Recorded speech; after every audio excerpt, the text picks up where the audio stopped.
What's going on, guys? Welcome back to another video, and we're back with another mock draft already because our friend Dante Moore waited till Wednesday to decide whether he was going to declare or go back to school. He chose to go back to school. I mean, power to him. He has a lot of confidence in himself going into next year. He's super young. I think he could still polish up his game a good bit. So power to him. But in this mock, yes, there's no Dante Moore, and a couple other players went back to school. Just a one rounder for today, still on YouTube. But it's going to be a what I would do. So if you're over here from TikTok, this is the first time anybody is going to see a what I would do mock draft. So let's go ahead and get straight into it. Starting off with number one, quarterback is clearly the need. I do think Fernando Mendoza. I'm not saying he's the best player in the class, but he's certainly worth going first overall. So he will be the choice at number one. Number two for the Jets, I can go ahead and promise you, you're not going to see another quarterback get drafted in this mock draft. Sorry for the small spoiler. It just will not happen. Number two for the Jets, I think the best player in the draft to me is Caleb Downs. And it's not just going to be okay, they could use this BPA, boom, boom, boom. Not going to be like that because I'm going to take into fact that he is a safety. And you don't really see safeties go in the top five. So at least the top three for sure, you don't see it. I'm actually going to go Ruben Bain Jr. for the Jets. Jermaine Johnson, I don't know what his future like is for the Jets. I would look to trade him this offseason. He's got hurt. He's been inconsistent. I think going Ruben Bain is simply probably the best choice for the Jets here. And if you're worried about him going to the interior, I actually think that can be a good thing. You can use him in multiple ways in this pass rush group in New York because it's not like they don't need interior help as well. So me personally, I would select Ruben Bain second overall. Number three for the Cardinals, without knowing who the head coach is, I'm not going to say, oh, I'm hiring this guy. That's just pushing it. But with not knowing who the coach is, I kind of feel very weird about taking Arvel Reese here because I don't know if it's an offensive coach, a defensive coach. I don't know what system they prefer. So instead, I personally would go the safe route and just take Francis Mauigoa, who is my top tackle in this year's draft. He's a couple years younger than Spencer Fano. They're both very good players. But Maui Noah, I believe is the correct pronunciation. Maui Noah would be my choice at number three for the Arizona Cardinals. Number four for the Titans. To me, I like Arvel Reese. You need a wide receiver one for Cam Ward. That's pretty evident when you watch Titan games. It's terrible. The wide receiver play is simply not good enough. I'm going to take the risk and go with my wide receiver one in this draft class, which is Jordan Tyson out of Arizona State. The injuries really do scare me. It was like a broken collarbone and a torn ACL. Those have no correlation. I get he gets nagging injuries here and there too, but can't play scared when it comes to drafting. I would take the biggest home run swing and try to get Cam Ward the best wide receiver in this draft if I was the Tennessee Titans. Five for the New York Giants. John Harbaugh is in the building. Is official now. Apparently he likes Joe Shane, so he's going to be keeping his job. Joe Shane is in win now mode. He's got to keep his job. John Harbaugh is 66 years old, I believe. He's in win now mode. Go with the best player in the draft. I would take Caleb Downs fifth overall for the New York Giants. It's not a strong draft class whatsoever, so I have no problem taking safety at five for the Giants. Six for the Cleveland Browns. This is where putting my touch on a mock draft really is going to get kind of bizarre and crazy. I want something to do with offense. The best offensive player here that could help Cleveland to me would be Makai Lemon out of USC. That's how highly I think of Makai Lemon. I think he's for sure a top 10 talent on the board. I like Carnell Tate. To me, Carnell Tate is a high end wide receiver too at the NFL level. Makai Lemon, I think, can be a superstar. And I truly mean that. I know he's not the biggest guy in the world, he's not the fastest, but everything to do with football that he can control, he's very good at. He knows how to find blind spots. He's a fluid and great route runner. He's got amazing hands. And the whole size argument, oh, he's 5'9, 190, 195. He plays like he's 6'10. So I would take Makai Lemon sixth overall. That might get me some heat in the comments, but I would truly do it. Number seven for the Commanders. I like Arvel Reese, man, but I mean, the Commanders are pretty good at linebacker with Frankie Louvu and Bobby Wagner still holding it down. So I think you can wait a year or at least a couple rounds to take a linebacker. I personally want to get the quarterback on the ground, and I think David Bailey is arguably the best player in the draft at doing so. So I would take David Bailey at 7 for the Commanders, man. He fits what Dan Quinn likes in an edge rusher. He's got long arms, excuse me. So if the character concerns check out, which it's only been like 2 incidents, granted, they weren't good incidents, but only 2 things have really popped up over his collegiate career.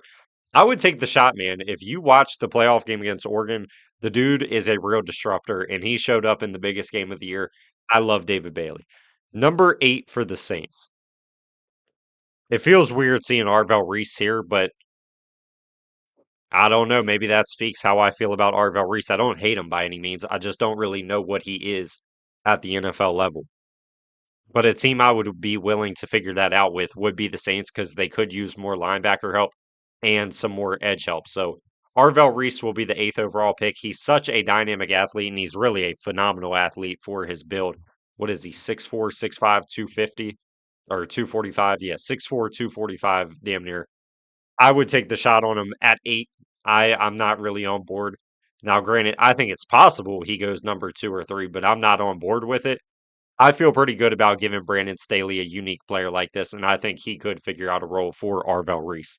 Number 9 for the Chiefs, I would just go Jeremiah Love. I mean, Jeremiah Love is a awesome prospect. The running back room is terrible. Do I need to say much more? 10 for the Bengals.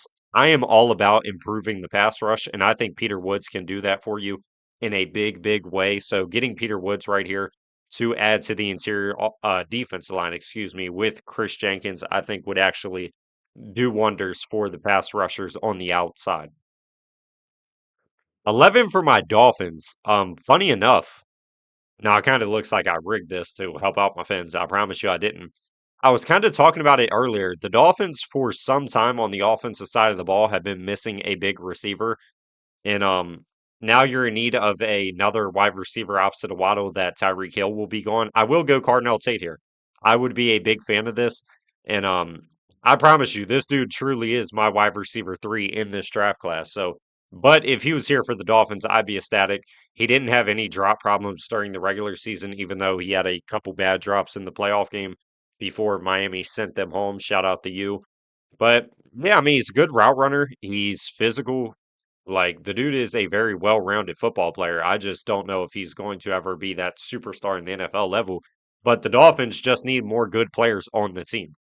12 for the Cowboys. I love Sonny Styles, but I think I'd be going Mansour Delane. You cut Trevon Diggs, Savone Ravel. Jury is still very out on him whether he will be successful. Let's go ahead and grab me Mansour Delane to be a starting corner to add some stability on the outside.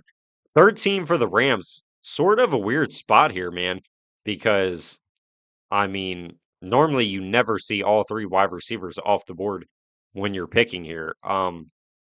Spencer Fondo, I do like a lot, but I would be rocking with Warren McClendon. I like the idea of getting Sonny Styles, just a very versatile piece on the middle of your defense.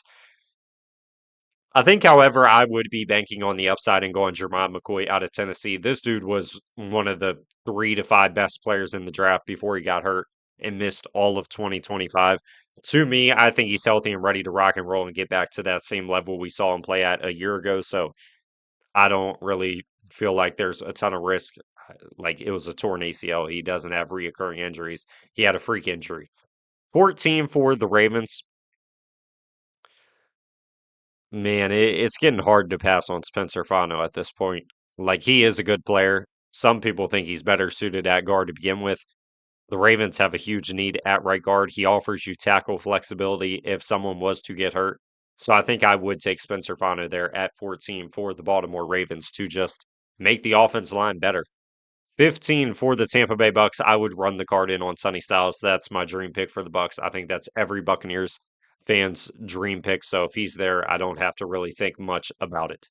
Number 16 for the New York Jets.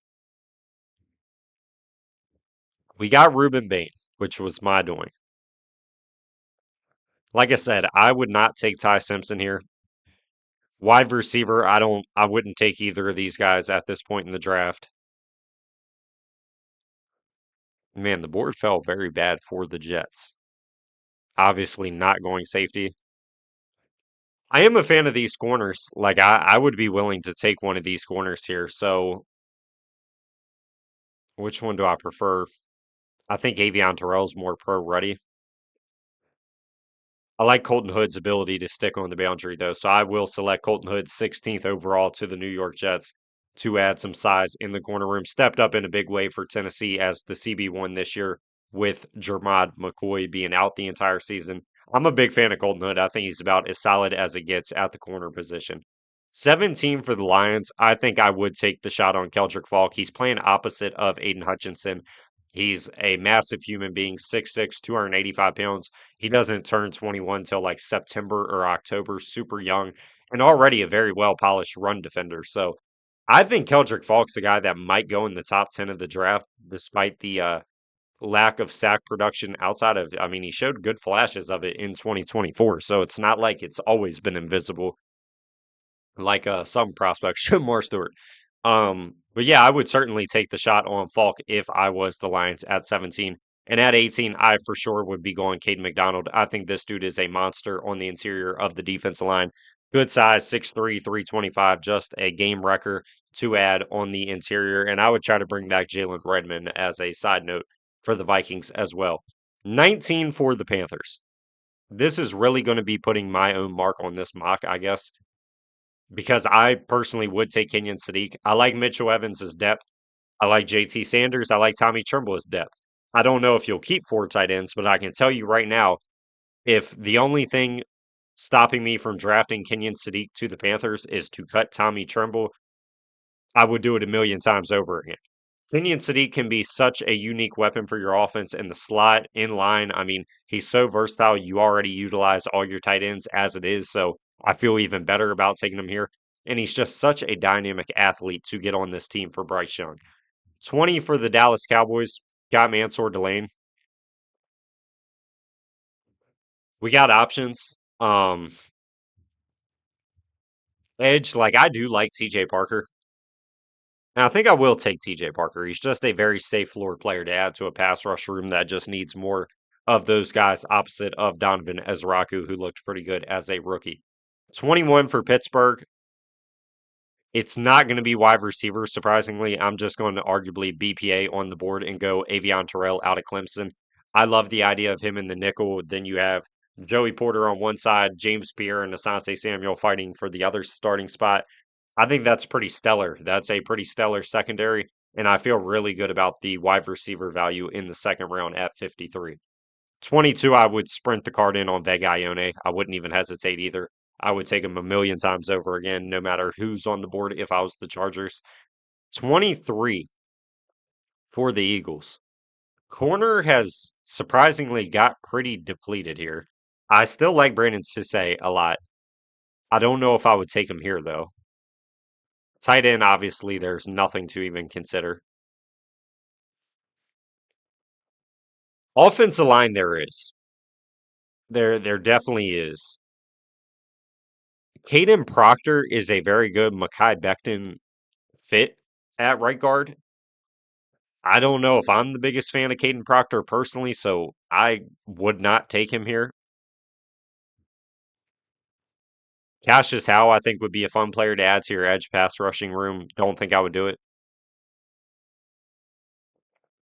I would be very down to take Caleb Lomu here and either let him sit for a year, making the transition from left to right tackle, which is a lot easier than right to left. But I would be very down for him either sitting a year behind Lane Johnson, or I think Caleb Lomu could start at guard. So either maybe you're starting right guard, long term right tackle, or like I said, he can just be depth year one and learn the position and really become a master at it before taking over as a full time starter. Lane Johnson's also been hurt multiple times this year, so there's not a guarantee you're never going to play. He could play a good bit as a rookie. 24 for the Browns. You got Makai Lemon. I'm all about improving the offense line. I'm a big time fan of Monroe Freeling, one of my favorite players in the draft. He's so big, strong, and athletic. That is normally a very good trio for success at the tackle position in the NFL. I love his ability to get east and west. Like, he is so good on screenplay. So, really, you could do a lot of dynamic things with your backfield with a guy like this moving out in space on your offensive line. And he has experience at both tackle positions, which is a bonus. 25 for the Bears. I think I'd probably be going Christian Miller. The interior defensive line is really weak, in my opinion. So back to back Georgia Bulldogs off the board. But Christian Miller has one of the highest ceilings in this draft, and I for sure would feel comfortable taking a shot with it at the 25th pick in the draft with Chicago. I mean, Grady Jarrett really hasn't been a good signing. Javon Dexter is solid. Christian Miller can easily become a superstar on that interior defensive line. 26 for the Buffalo Bills. I really think you were heading in the right direction with the idea of trying to trade for Jalen Waddle.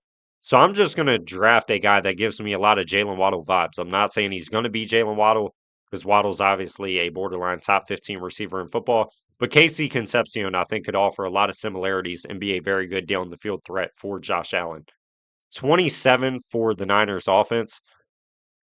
I would go Denzel Boston in a heartbeat, I believe. I mean, the wide receiver room sucks. Pearsall can't stay healthy. I think Jawan Jennings is up for a contract, and Brandon Ayuk that name should be banned in San Francisco. And now George Kittle probably won't play next year with the torn Achilles. So you are in dire need of a playmaker. If Denzel Boston was available at this point, I would say a quick blessing and thank the Lord that he fell to 27. 28 for the Texans. It's got to be offensive line, in my opinion. This is a spot where I can come along to the idea of Caden Proctor. I know it's a what I would do. I think I would take the shot on Proctor, honestly, at 28. The offensive line's really weak. I don't mind swinging for the ceiling, and I think he could work at multiple positions in this scheme, whether he's best suited at left guard, right tackle. Ideally, you'd want it to be right tackle, but worst comes if he plays left guard. I think he could even make that work with a team that does a lot of north running, not west and east. 29 for the LA Rams. Huh. We got your Mob McCoy. Like I said, I would not take Ty. I like Ty Simpson. I just would not take him. He was too inconsistent this year. Wide receiver, I don't think there's a lot I love at the 29th pick in the draft. I would probably go. This might surprise some people. I would actually go Anthony Hill Jr. out of Texas to the Rams at 29. Nate Landman has been really good, very deserving of that extension he got. Omar Spates has been solid ever since he came in. I think you're kind of missing a third guy to have there out in LA. So I would love the idea of Anthony Hill coming in, being your third rotation linebacker, can offer you some versatility across the field. And he's also very young. So if he doesn't have a clear cut role in year one, I don't think it matters. I mean, he's not even 21 yet. So it's a very much a down the road type of pick. But I think you could use him in some unique ways on your defense to begin. 30 for the Patriots. I would take the shot on Cassius personally at this point. So productive at Texas A&M. I know all about the arm length concerns. It sounds like they're 2 or 3 inches under the threshold, which is scary. But I think if any defensive coach could figure it out, it would be Mike Vrabel. So it's more of having a trust in my head coach in this situation to develop the player regardless of his physical concerns. 31 for the Broncos. I would be taking CJ Allen. You have a lot of free agents in that linebacking room. Allen's definitely deserving of being a first round pick, so that's the route I would go to help out. CJ Allen, really smart, instinctive player to add to the middle of your defense, even though he's not the biggest guy in the world, just a very good football player. 32 to end off this, what I would do mock draft with the Seattle Seahawks. I would take the shot on Brandon Sisse personally, man. I'm a big fan of Sisse. I think he for sure is deserving to be a first round pick. I'm not saying he's a guaranteed lock, but he would be a very good Tariq Woolen replacement for the Seahawks here. Let me go ahead and shrink my screen so you can see this a little bit better. But yeah, that will be the final mock draft of one post Dante Moore going back to school and what I would do. This is the first time, and it looks very unique. I mean, it's not a mock draft I've done before. Haven't put much thought, but something told me like, hey, put your own spin on this one. And I hope y'all really did enjoy. Leave some comments and suggestions of future video ideas you want to see. And I hope y'all have a great one, man. Peace out.